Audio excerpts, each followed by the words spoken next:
Les notes résonnent enfin dans l'église de Vouvant.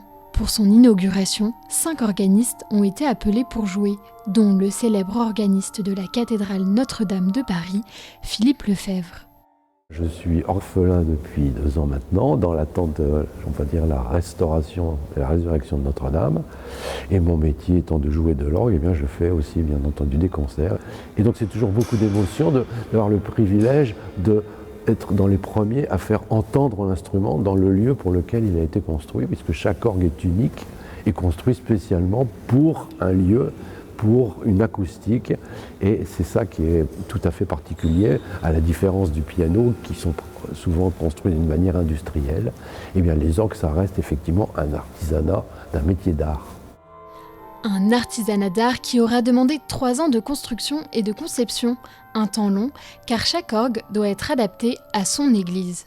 L'orgue sonne bien dans cette acoustique, et il est fait pour cette acoustique. Donc on s'est adapté comme contrainte majeure à ce que l'orgue puisse s'harmoniser avec l'acoustique du lieu.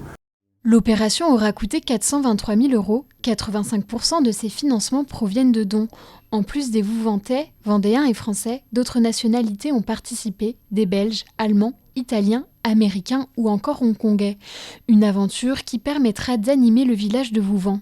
Un instrument comme ça, dès sa création, est une œuvre d'art. Donc ça fait un patrimoine complémentaire pour Vouvant et qui va permettre, entre autres, sur les périodes d'été, d'animer musicalement la commune. Mais c'est un instrument qui va être joué tout au long de l'année.